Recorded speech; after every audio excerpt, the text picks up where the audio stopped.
Chris Mara, and I own and operate a recording studio here in Nashville called Welcome to 1979. And as you can tell by the name, it's an all-analog studio. And I specialize in not only recording on tape machines, but restoring them and reselling them through companies like Vintage King.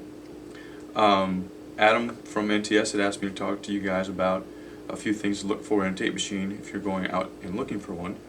Once you narrow down whether you need a mixdown deck or a multi-track deck or whatever, these are some universal truths that will bridge the machines. The first one is operating speed. There are a lot of machines that will only go up to 7.5 inches per second, which for a mixdown deck isn't high enough fidelity. What happens with tape speed is the slower the speed, the less high end you get. And then the higher the speed, the frequency response just kind of shifts up. Yes, there are people that record multi-tracks at 7.5 IPS, like Jack White and so on, but he has tricked out machines and then they mix from that. So if you want to capture your mix that you like, you need at least 15 inches per second to do that. Next thing to look for is a 3-head design. This is a race head right here, the record head, and the reproduce head. This helps you align the machine better. You can align it in real time while monitoring off the reproduce head. You can make your record adjustments. This machine over here is a 2-head design, and you have to play, make your adjustments, rewind, record, make some changes, rewind, play it, and it takes, forever to align a machine. Third thing to look for is are the alignment adjustments easy to reach, and that will kind of tell you the level of professionalism of the deck. Is it a total consumer deck? Is it a prosumer deck? Is it a professional deck? This deck, pull it out, all the controls are right here within easy reach. This deck, you have to pull a side panel off to get to them. This deck, you have to tip it on its back and use a mirror to read the U meters and everything. So it's just a good way to gauge it. The fourth thing is just moderate head wear, and there's some things I can show you with close-ups to see how heads look. And if you're buying a machine for a few $100s, you're going to get a machine that has wear, and as long as you know that going into it, you're fine.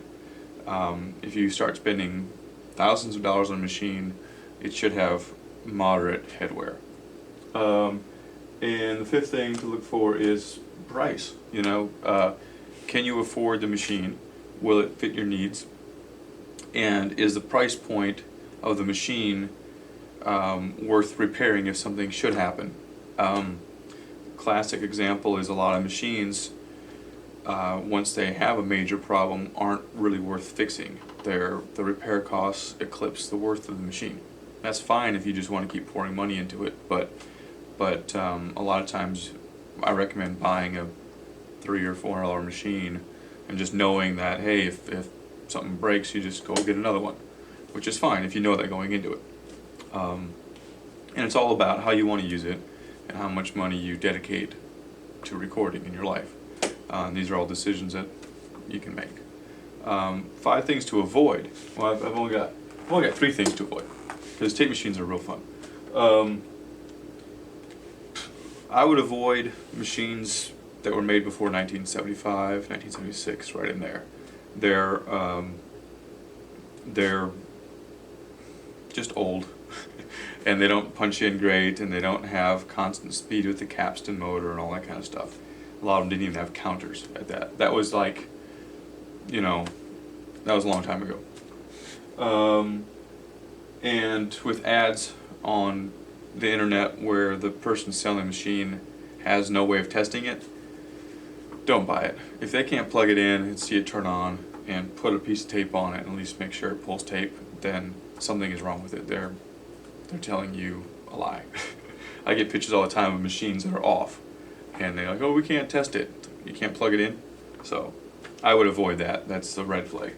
And the third thing I would avoid is non-functioning machines. If someone says there's a small problem with channel 8 or this or that, or it should work with a little bit of care. I would just avoid it. It's really hard to find someone that can work on these machines in your area. You'd have to ship it, and usually the problem is a little bit larger than they think. So, and even a fully tested machine, if the person selling it doesn't know how to test a machine, then they're probably not qualified to tell you that it's working.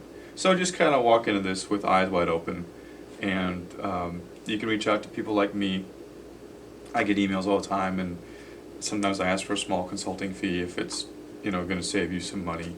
That way you just know what you're getting into, and the heart rate can go down, and your anxiety level's better. So, because as long as you know what you have and you know how you can use it, that's the name of the game. So that's my opinion on tape machines.